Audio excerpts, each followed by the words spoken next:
Merhaba arkadaşlar, kanalıma hoş geldiniz. Bugün sizinle beraber aklınızdaki kişi bugün hayatında neler yaşıyor ve siz neler yaşayabilirsiniz bunlara bakacağız. İlahi Güç'ten en net bilgileri alarak aktarabilmek için niyetimi alıyorum. Enerjiye dahil olmak için kanalıma abone olmanız ve bu videoyu beğenmeniz yeterli olacak. WhatsApp'ta ücretsiz bir şifa grubumuz var. Dileyen arkadaşlarım açıklamalar kısmındaki linke tıklayarak direkt gruba dahil olabilir. Günlük his yüklemeleri ve şifa çalışmalarını buradan yapıyoruz. Bunun dışında bu açılımın ve genel olarak açılımların kolektif bir açılım olduğunu lütfen unutmayın. Hoşunuza gidenleri alıp kabul edin, hoşunuza gitmeyenleri sisteme sevgiyle iade edin. Gelen bilgilerde size uymasa bile bunu neden duydum diye sorgulamanızda kendi hayatınız için çok büyük katkı sağlayabilirsiniz. Fayda var. Ve bunun dışında da lütfen İşte videodaki ben bu bilgiyi istemiyorum, şurayı istemiyorum ilerletebilirsiniz. Ya da zaten o bilgiyi ben almak istemiyorum, şu şöyle olmasın gibi düşünceler geçiyorsa zihninizden emin olun ki uyumlanmıyorsunuzdur benimle. O yüzden en değerli vaktinizi harcamayın. Uyumlandığınız kişilere, başka kanallara bakmanızda fayda olabilir diyorum. Ve hemen başlayalım. Şimdi öncelikle aklınızdaki kişi bugün hayatında neler yaşıyor dediğimizde gölün ruhu olarak geliyor. Sessizlik hüküm sürüyor. Durgun ve durağan bir dönem yaşanıyor. Göl bu sessizlikte büyük bir mana barındırıyor dedi. Sessiz bir enerjide, günün enerjisinde hem kendi sessiz hem de çevresindeki insanlar ya da olaylar sessiz diyebiliriz. Burada kupa dokuzlusuyla bekleme enerjisinde olduğunu söyleyebiliriz aklınızdaki kişinin. Şimdi tavus kuşu ruhu ışığınızla parlayın der. Burada kişinin daha çok bugünün enerjisinde kendine odaklı olduğu bir gün olabilir. Kendi enerjisine odaklandığı bir gün olabilir. Kendi değerinin ve kıymetinin farkına varması gereken bir sürecin içerisinde. Burada kendi isteklerini, arzularını, dileklerini de değerlendiriyor olabilir. Bunun yanı sıra istiyorum ama olmuyor dediği o enerji içerisinde beklemeye geçmiş de olabilir. Ama genel olarak aktif enerji daha çok pozitif hayallerin olduğu ve beklemenin, sessizliğin, durgun bir enerjinin hakim olduğu bir sürecin içerisinde diyebiliriz. Günün enerjisinde. Bağlılık, iyileşme, şifa ve yalnızlık kartı geldi. Şimdi genel olarak baktığımızda burada kendiyle ilgili bazı şeyleri değiştirip dönüştürmek isteyen bir enerji içerisinde diyebiliriz. Biraz böyle sabretme odaklı olduğu ve özellikle uzun süredir istekleri, arzuları gerçekleşmiyorsa, böyle düşünüyorsa bu alanlarla ilgili şifalanma isteği içerisinde. Bazı bağlılıkları var. Bu bağlılık biraz takıntı gibi hissettirdi. Bazı şeyleri böyle tutunup bırakmama durumu olabilir. Bunları gözden geçirdiği bir sürecin içerisinde ama asıl teması hissettiren yalnızlık. Ve burada birazcık bu alandan çıkmak isteyen, artık bu alanı şifalandırmak isteyen bir aklınızdaki kişi var diyebiliriz. Sabretmekle ilgili bir sınavı olabilir. Şimdi genel enerjisi bu şekilde. Bakalım iş hayatında, sizinle ilişkisinde ve aile hayatında neler olabilir bugün?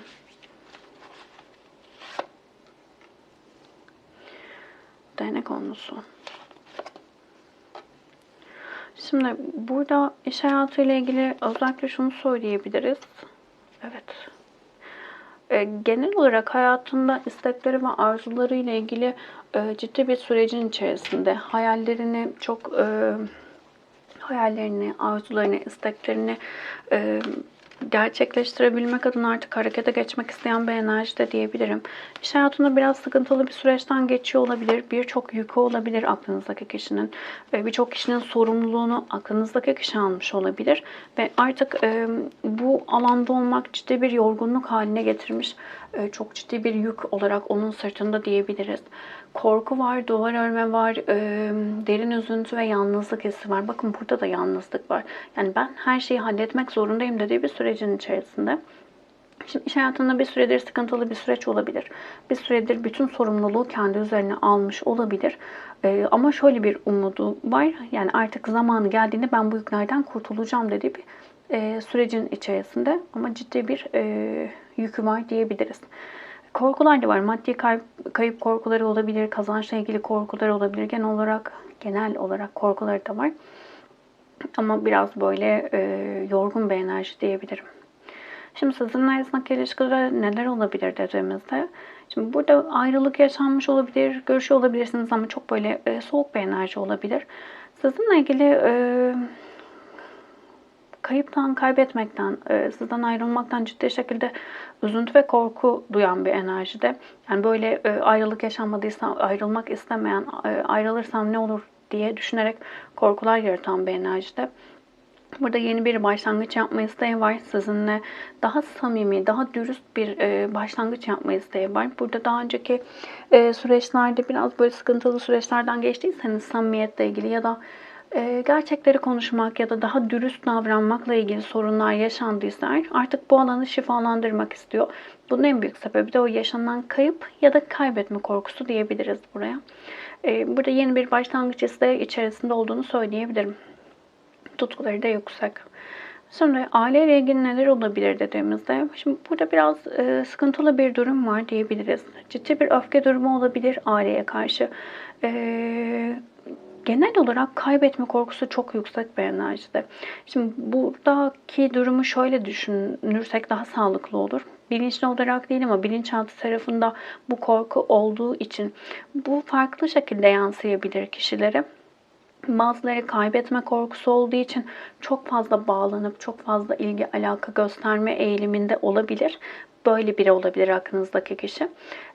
Diğer taraftan da farklı bir yansıması da kişi kaybetme korkusu olduğu için bununla karşılaşmamak adına ya da bunu yaşamamak adına kendini insanlardan soyutlayabilir. Yani çok kolay bağlanmayan, bağlanmak istemeyen, biraz böyle bağlanmaya doğru yöneldiğinde hemen o alandan kaçmaya çalışan bir enerji olarak ortaya çıkıyor olabilir. Dualiteden oluşuyor bu evren ve iki taraflı yansıması oluyor baktığımızda. Yani şöyle değerlendirirsek, ya işte bu kişi kaybetme korkusu var. O yüzden işte çok hemen böyle bağlanma enerjisine geçiyor dersek yanılmış oluruz. Ya da derseniz ki ya hayır o kimseye bağlanmıyor zaten onda bir kaybetme korkusu yok derseniz de yanlış olur. Çünkü ikisi de aslında farklı durumlar, karşıt durumlar gibi görünse de özündeki duygu kaybetme duygusudur, korkusudur. Bu yüzden böyle değerlendirmekte fayda var. Bu kişi de genel olarak kendi içinde ciddi bir öfkeye sahip. Çok yükü var. Yani bu biraz şey hissettirdi. Her şeye yüklenmiş ki ben yapayım, ben insanlar için vazgeçilmez olayım ki benim varlığımı kabul etsinler, benden gitmesinler, benden uzaklaşmasınlar gibi bir enerji var burada.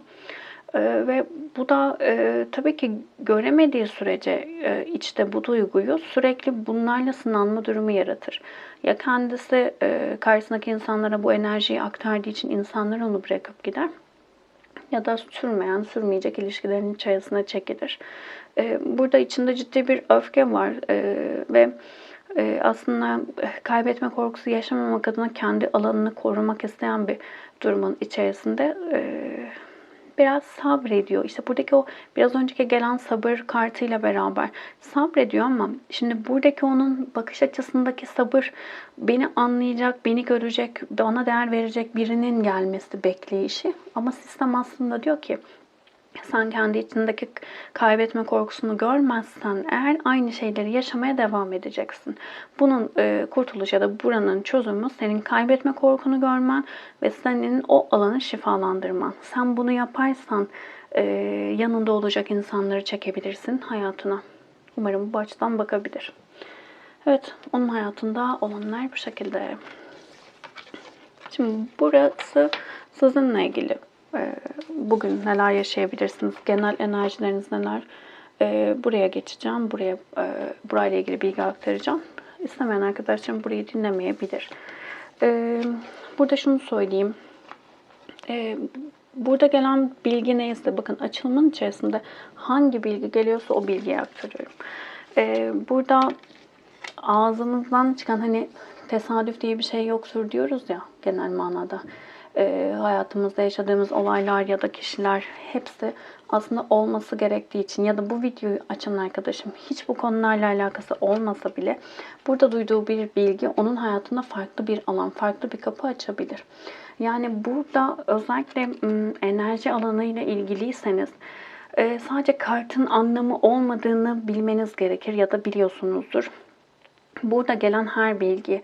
Çünkü sadece kart anlamıyla olsaydı herkes açardı kartı geçerdi. O zaman bu videoları izlemenize de gerek olmaz. Herkes bir deste alıp, her yerden bulabilirsiniz bir deste.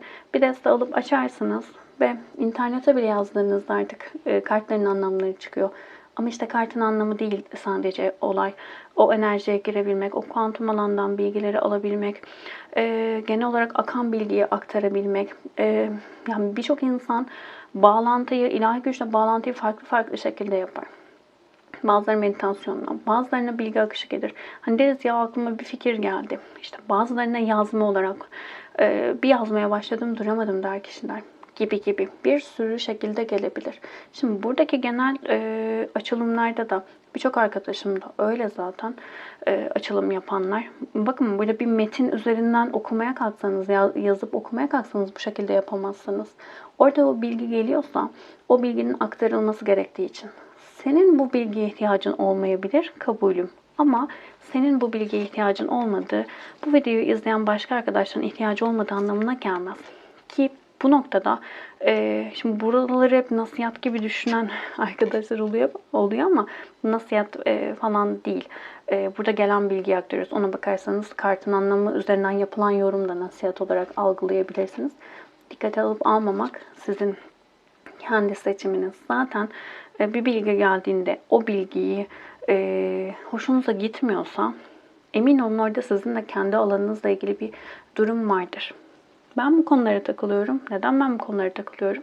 Çünkü ben de alma verme dengemi ve kendi sınırlarımı belirlemek konusunda özellikle YouTube üzerinde bununla sınanıyorum. O yüzden bir süre bu konuda sessiz kaldım ama öncelikle hayattan bir şey istiyorsanız başka insanlara saygı duymayı ve alma verme dengesini sağlamayı öğrenmeniz gerekiyor. Alma verme dengesini sağlamazsanız eğer ilahi güç her zaman gerekeni yapar. Bunu unutmayın. Kimse kimseyi beğenmek zorunda değil ama saygı duymak zorunda. Hele ki izlediğiniz şeyi eleştirip işte şöyle yap, böyle yap gibi ya da işte her eline kart alan da şöyle oluyor, böyle oluyor gibi haddinizi aşan yorumlar yapıyorsanız emin olun orada çok güzel sınanmalar yaşarsınız. Ve ben derim ki benim açılımlarımı işte her eline kart alanı işte açılım yapıyor diyorsun ama sürekli benim videolarımı izleyip buradan bilgi almaya çalışıyorsun. Böyle benim kul hakkıma girerek ya da benim gibi başka arkadaşların kul hakkına girerek aldığınız bilginin hayırlı bir şekilde size geleceğini düşünüyor musunuz? Umarım geliyordur. Öyle söyleyeyim. Devam ediyorum. Bunları söylemek zorundayım. Burası benim kişisel kanalım. Burada ben birinin maaş verip de çalıştığı biri değilim. Ben burada bilgimi aktarabilmek, bilgimin zekatı olarak ben burada çalışıyorum. Bilgi aktarıyorum. Kendimi mutlu ediyorum. Ama haddini bilmeyen kişiler de haddini bilecek. Negatife hizmet ediyorsanız uzak olun. Kalbinizde kötülük, nefret, öfke varsa kendi alanınızda yaşayın. Başkalarına sıçratmayın. Benim kanalımdaki güzel kalpli insanlara da sıçratmayın. Hoşunuza gitmeyen bilgiler varsa dinlemeyin. Çıkın. Kimse zorla abone de yapmadı. Kimse zorla açıp izlettirmiyor da. Dedim devam ediyorum. Sınırlarınızı bilmeniz gerekiyor. Kendime söylüyorum bunu. Çünkü sınırlarınızı bilmediğinizde karşınızdaki insanlar sizin tanrınız olduğunu zannediyorlar. Gerçekten bunu çok net söyleyebilirim. Her şeye hak görüyorlar. Bir yerden bilgi almak için yazıyorlar. Ben açılım yaptırdım, şu bilgi geldi. Bilgiyi veriyorsunuz, şöyle olabilir, böyle olabilir ama enerjiye saygıdan dolayı çok fazla bir şey söyleyemem diyorsunuz. Teşekkür bile etme zahmetinde bulunmuyorlar. Şimdi bu kişilerin, bu davranışta bulunan kişilerin hayatlarının harika olması, kendi sınırlarının da bu şekilde aşılmaması beklenir mi? Mükemmel bir sistem içerisinde bu mümkün mü? O yüzden siz de kendi hayatınızda kime ne haksızlık yapıyorsanız, kendim için de söylüyorum, karşılığını alırsınız. Kime nasıl davranıyorsanız o şekilde kat kat fazlasını siz alırsınız. O yüzden bu açıklamayı da yaptıktan sonra devam ediyorum. Sınırlarını bilmeyen, çok koruyamayan biriyim. Kendi eksiğimi de söylüyorum. O yüzden bir bilgiyi istediğinde o bilgiyi koşulsuzca, orada şunu demiyorum. Ben zaten seans düzenliyorum. İsterseniz seansta konuşalım. Bunları demiyorum. Bende bir bilgi varsa, biri bir şey soruyorsa ben o bilgiyi aktarıyorum. Ama işte öyle olmamız gerekiyor sanırım. Dedik, devam. Şimdi sizin enerjinizde neler var bugün? Adalet kartı geldi. Flamingo ruhu ve çölün ruhu olarak geliyorsunuz. Arzu ettiğine kavuşamamaktan gelen üzüntü, özlem ve hasret, Leyla'ya kavuşmak isterken özüne rastlamak, Mevla'ya varmak, çölün ruhu sana tekamülü öğretiyor dedi. Orta yolu kabul edin dedi Flamingo ruhu. Şimdi burada her zaman beyaz ya da siyahtır demek doğru değil. Her zaman gri bir alanın olduğunu kabul etmemiz gerekiyor. Bazı konularda uyanışınızın yaklaştığı ya da uyanışı yaşamaya başladığınız bir süreçte olabilirsiniz. Özellikle ikili ilişkilerinizde burada yaşadığınız olayları güzel değerlendirebiliyorsanız, yani güzelden kastım kendinizi yargılamadan, objektif bir şekilde değerlendirebiliyorsanız, kendinizi ve başkalarını yargılamadan, burada neden bu ilişkinin içerisinde olmaya başladığınızı anladığınız bir sürecin içerisinde olabilirsiniz. Bu birazcık flamingo ruhunda bu da vardır. Yani ortayı kabul etmek, kötü, çirkin, iyi, şu bu demeden burada farklı seçeneklerin, farklı durumların olabileceğini de farkına varmak enerjisinden bahseder bize. Genel olarak çok güzel geldi. Belki bu zamana kadar hep keskin, net tavırlarınız ya da etiketlemeleriniz vardı. İşte doğru, bu doğru, bu yanlış, bu şöyle, bu böyle diye. Artık o alandan yavaş yavaş çıkmaya başladığınız bir süreçte olabilirsiniz. Güzel bir enerji var aslında. Bazılarınız çok yorulmuş olabilirsiniz bu aşamada ama çok güzel bir yola doğru gidiyorsunuz diyebilirim. Dersler bağlı kurban. Şimdi ruhunuzun, bilinçaltınızın o karanlık taraflarıyla yüzleşmeye başladığınız bir sürecin içerisindesiniz aslında. Tabii ki her fark ettiğiniz şey kendi alanınızdaki o karanlık alanı size gösteriyor. Özellikle ben yapamam, edemem ve sürekli kurban enerjisindeyseniz bu zamana kadar yaşadığınız şeylerden dersler çıkararak artık bu alandan çıkmaya başladığınız bir süreçtesiniz. Çünkü mucizevi bir yardımdan bahseder. İlahi korunmadan ve yardımdan bahseder bize.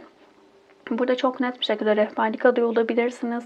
Okuduğunuz bir kitap, sokakta karşılaştığınız bir kişi, bir video, işte kitapta bir cümle vesaire. Burada çok güzel bir şekilde bilgi akışı size sağlanıyor. Önemli olan buradan bazen karanlık taraflarımızla yüzleştiğimizde kabul etmeyebiliyoruz, görmek istemeyebiliyoruz. Bu alandan çıkmanız ve çaresiz olmadığınızı, her zaman sorun neyse onun içerisinde cevabın olduğunu fark etmeniz ve bu alana yönelmeniz gerekiyor diyebilirim. Ve bir kişide bir şey sizi rahatsız ediyorsa kendinizde de o alana bakmakta fayda var. Şimdi bu ne demek? İki taraflı. Sizde illa sizde de bu var gibi değil. Siz de bu alan içerisinde işte diyelim ki bir taraf çok negatifindeyse o olayın, siz de çok pozitifinde olabilirsiniz. O yüzden sistem her zaman der ki dengeye gelmelisin. İşte bir kişi çok kötü davranır, bir kişi sizde çok fazla, gereğinden fazla. Biri şöyle anlatayım, çok biri dedim. Örneğin bir taraf çok bencildir, siz de çok fedakarlık yapıyorsunuzdur. Burada karşınızdakinin bencilliğine bakarak kendi fedakarlığınızdaki o bozulan dengeyi görmeniz gerekiyordur. Ya da siz de öylesinizdir. Yani bu iki durum olarak illa ben de öyle miyim gibi düşünmeyin. İki şekilde yansıması olur. Kendi alanınızda bunu kendiniz değerlendireceksiniz. Ama sistem tarafından desteklendiğiniz bir sürecin içerisindesiniz. Güzel. Ki gerçek manada yargılamadan sorgulamaya başlayan arkadaşlarım, tabii ki herkes için geçerli değil. Yavaş yavaş uyanışa geçenler de olacak daha yeni ama yargılamadan sorgulamaya başlayan arkadaşlarım bunun karşılığını almaya başladıkları bir süreçteler. 1, 2 ve 3 olarak kart seçin lütfen.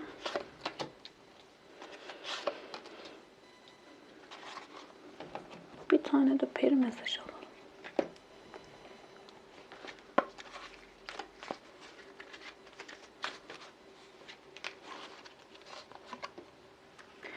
İyileştirme perisi geldi. Hemen okuyorum. Şimdi şifa verme veya alma zamanı. Herkesin başkalarını iyileştirmek için doğal bir yeteneği vardır. Evet, senin bile dedim. Hepimizde bu enerji var. Kimse birbirinden üstün ya da ayrı seçilmiş insan olduğu için bu bilgileri almıyor. Herkeste bu şifacılık var, biyoenerji var. Sadece bu alanlara ilginizi, alakanızı akıttığınızda, emeğinizi harcadığınızda daha büyük enerjiler ortaya çıkarabiliyorsunuz. Ama unutmayın, bir kişi illa bir bu konuda çalışıyor olmanıza da gerek yok. Çok güzel bir dinleyicisinizdir. İnsanlar size şöyle söylüyor olabilir. Ya seninle sohbet edince harika geliyor. Çok ekstra bir şey yapmak gibi, yani biz hep böyle mucizevi şeylere odaklıyız ya. Bu alandan biraz çıkmak gerekiyor. Çalışmaların birçoğunda da insanlar kolay olandan kaçıyor. Kolaysa burada bir şey vardır. Aslına bakarsanız çözüm kolaydadır, basittedir. Her çalışmanın özü belli başlı şeylere dayanır. Ama insanlar neden bu kadar çok teknik var? Çünkü insanlar kolay olanı, basit olanı kabul etmekte zorlanıyor, öyle söyleyeyim. Bu kadar kolay olmamalı diye düşünüyor ama sistem o kadar harika ki. Yaratıcı o kadar güzel bir yaratım yapmış ki bize. O yüzden aslında kendi gücünüzün farkına vararak, kendinize inanarak, ki yaratıcıya inanarak en başta, ki bu inanç şey gibi inanç değil, yanlış anlaşılmasın. Mükemmel olduğunuzun farkına varıp kolay durumlara odaklanarak hem kendinizi hem de başkalarını şifalandırabilirsiniz dedim. Çok konuştum. Bir seçin arkadaşlarım. Sürekli aynı döngülerden geçiyor olabilirsiniz ve artık sistem diyor ki bitir. Yeterince yara aldın, yeterince yoruldun, artık dur demeyi bil. Artık şifanın da sizde olduğunun farkına varmanız gerekiyor. Kartlar öyle tesadüfi gelen kartlar değil hiçbiri. Bu noktada artık bitmesi gereken negatif düşünceniz varsa, negatif bir yolda gidiyorsanız, negatif yoldan kastım şu, sürekli aynı yolu deneyip farklı bir sonuç bekliyor olabilirsiniz. Hep aynı partnerleri çektiğinizde ya da hayatınızda hep aynı tarz partnerlerin geldiğinin farkına varıp ama bu durumun partnerlerden kaynaklı olduğunu düşünüyorsanız ve bir sonraki gelecek olan kişinin harika özelliklere sahip biri olmasını bekliyorsanız çok beklersiniz. Gerçekten bu çok net yani. Burada bir şeyleri değiştirmek istiyorsanız kendinizi değiştirmeniz gerektiğinin farkına varmanız gerekiyor. Ki bunun altında birçok şey olabilir. Özellikle ilişkilerde birçok kişinin yanıldığı o bilinç altındaki o gerçek bir ilişki istememe durumu ya da karşı cinsle ilgili olumsuz inançları çok iyi değerlendirmek gerekiyor. Bunlar çünkü asıl ilişkideki ilişki yapınızı ve ilişkiye çektiğiniz ve çekildiğiniz kişileri belirliyor diyebilirim. İkiye seçin arkadaşlar. Evet, güven. Burada şöyle söyleyebilirim. Güvenilir ilişkilerle ilgili bazı sorunlar yaşıyor olabilirsiniz. Genel olarak ilişkinin içerisinde güven ve para konusu çok fazla yer kaplıyor olabilir ilişkilerinizde. Bu alanla ilgili biraz baba olabilir. Daha çok baba gibi hissettirdi ama eril enerjilerle ilgili durumunuz bir değerlendirmenizde fayda var. İşte erkekler aldatır, kadınlar erkeklere güvenmemelidir gibi. Mesela böyle bir inancınız var mı? Buraya bakabilirsiniz. Güvenilir ilişki olup olmayacağına ilgili negatif inançlarınız olabilir. Bu alana bakabilirsiniz. Sınavınız birazcık böyle parayla beraber ilişkiler, güven konusu olarak hissettirdi. Özellikle bu tarz yani maddi kayıplar yaşadığınız durumların içerisinde kalıyorsanız oradaki o bağlanma stiline bakmanızda, bunu da söyleyince bunu da şey yapıyorlar ama bağlanma stillerine bakmanız gerekiyor. İlişki dediğiniz şey, ikili ilişki dediğiniz şey bağlanma stilidir. O yüzden bir ilişki açılımında bunu söylememek o kadar şey ki dedim, devam ediyorum. Bağlanma stillerini siz biliyor olabilirsiniz ama bilmeyen o kadar çok insan var ki. Dedim, devam ediyorum. Bağlanma stilini bilmeyen arkadaşlarım bağlanma stillerine baksınlar lütfen. Burada daha çok maddi olarak da kaygılarınızdan kaynaklı maddi olarak da kayıplar almayı göze alıyor olabilirsiniz. Şu inanç çok fazla oluyor. Ya para önemli değil, ben gerçek aşkı yaşayayım. Para feda olsun ona gibi gibi. Bu tür durumlar paranın da değersizleştirilmesi anlamına gelir. Hem de bu alanı görebilmek adına bu konularla sınanmanızı size getirir. Burada bir nasihat vermiyorum. Burada ilahi düzen içerisindeki bir durum anlatıyorum. Bundan sonra böyle alt yazı geçeceğim. Şimdi 3'ü seçen arkadaşlarım. Burada şunu söyleyebilirim. Benim için tılsım 9'lusu sürekli söylüyorum. Bir imparatoriçe enerjisidir. Burada yalnızlık teması çok yüksek. Özellikle 3'ü seçen arkadaşlarım yalnızlık konusuna sizin de bakmanız gerekiyor diyebilirim. Yalnız kalmalıyım, tek başıma olmalıyım, güçlü olmalıyım gibi inançlarınız olabilir. Bu inançlar da sizin ilişkinizi ciddi şekilde etkiliyor diyebilirim. Kolektif bir açılım. Hepsiyle uyumlanamayabilirsiniz ama içerisinden mesajlar almaya odaklanın lütfen. Videoyu beğendiyseniz beğen tuşuna basabilir. Abone değilseniz abone olabilirsiniz. Videoyu beğenmediyseniz sevgiyle başka kanallara gidebilirsiniz. Teşekkür ederim vakit ayırdığınız için. Başta kendiniz olmak üzere kimseyi yargılamadan bir gün geçirmeye niyet edin. Kalbinizde sevgi enerjisini büyütün. Negatif, başkalarına öfke kusan enerjileri ya kendi alanınızda tutun ya da başkalarına akıtmayın.